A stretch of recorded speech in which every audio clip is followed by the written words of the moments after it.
Oi, gente, vocês estão bem? Eu tô muito empolgada em finalmente tirar esse projeto do papel e trazer ele aqui pro YouTube. Hoje, finalmente, começamos a nossa jornada pela história da vida na Terra, desde os processos mais simples que permitiram que a vida surgisse, até a incrível diversidade de formas e tamanhos que habitam e já habitaram o nosso planeta. E aqui no canal eu consigo organizar os vídeos em formato de playlist. Então a ideia é que com o tempo e com mais vídeos, vocês consigam assistir tudo em ordem cronológica, igual uma grande contação de história. E eu realmente espero que vocês curtam assistir da mesma forma que eu curto estudar e produzir essa série. Então se acomoda aí e vamos bater um papo sobre ciência. Bom, para falar da história da vida, primeiro a gente tem que falar sobre a matéria-prima que compõe todos os organismos vivos. Mas para chegar lá, a gente tem que voltar um pouco mais no tempo, porque para falar de biologia, a gente tem que falar de química. Mas aí também entra a dúvida de como a química surgiu. Mas para responder isso, a gente vai ter que voltar ainda mais no tempo, porque foi a física que permitiu com que a química surgisse. Então a nossa história, ela começa bem antes da vida. Ela começa na origem do universo. Tudo começou a partir de um ponto muito quente e muito denso que passa a se expandir muito rápido. E toda a energia acumulada ali dentro se distribui, o que faz com que a temperatura comece a diminuir. Mas você sabe exatamente o que é temperatura? Eu vou usar um micro-ondas de exemplo. Toda matéria é feita de átomos, e as partículas que compõem os átomos nunca estão completamente paradas. Elas estão sempre vibrando ou se movimentando. E o que o micro-ondas faz é emitir energia em micro-ondas, que interage com essas partículas, aumentando a agitação. E a temperatura é a medida de quão agitadas essas partículas estão. Quanto mais rápidas elas se movem, maior é a temperatura. Da mesma forma que quanto mais devagar, menor é a temperatura. E a gente sente essa agitação como calor.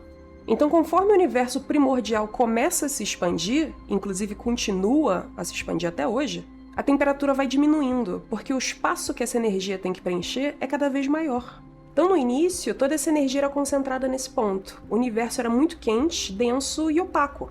E conforme ele vai expandindo e dando mais espaço para toda essa energia, e o universo vai se tornando menos quente e mais transparente. Mas como a gente sabe disso? Cientista ama testar a hipótese, e talvez você já tenha ouvido falar do acelerador de partículas. Inclusive, a gente tem um aqui no Brasil. Uma das funções dele é pegar uma partícula que tem massa e acelerar ela numa velocidade muito alta, velocidade da luz. E quando essa partícula atinge uma velocidade absurda, ela vira energia. Equações funcionam tanto num sentido quanto do outro. Então a hipótese é que também daria para converter energia em massa. Então o que acontece na prática? Tem um feixe de energia rodando em um sentido e eles adicionam outra energia no sentido oposto. E quando essas energias colidem, o que faz com que a velocidade diminua, essa energia é convertida em novas partículas, em massa. E essa é uma simulação que a gente faz para inferir como as primeiras partículas surgem no universo. A origem da matéria, a origem da química a partir da física. Essas primeiras partículas são a matéria-prima de todos os átomos. E conforme o universo vai diminuindo ainda mais a temperatura, lembrando que ele se expande até hoje e nisso a temperatura continua diminuindo, essas partículas começam a interagir umas com as outras, formando, por exemplo, os prótons e os nêutrons, que a gente sabe hoje em dia que compõem o núcleo dos átomos. E como vocês devem imaginar, prótons e nêutrons também interagem entre si.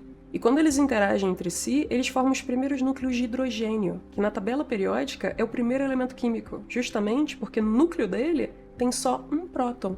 E essa formação dos primeiros núcleos acontece nos 3 primeiros minutos da formação do universo. Então imagina o quão caótico foi esse começo. E por conta da temperatura ainda muito alta lá nos primórdios do universo, os elétrons, que também são partículas primordiais, ou seja, igual essas partículas que se juntam e formam prótons e nêutrons, ainda não conseguem se manter em órbita, justamente porque tem energia demais, está muito quente, muita movimentação.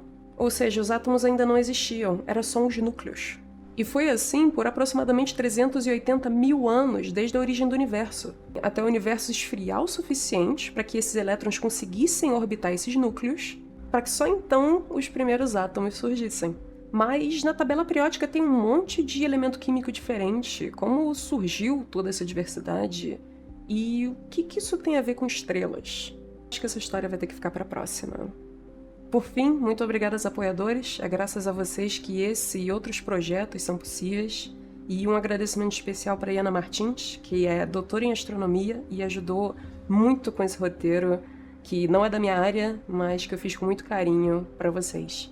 Por hoje é só, e a gente se vê no próximo vídeo, tá bom? Então tchau!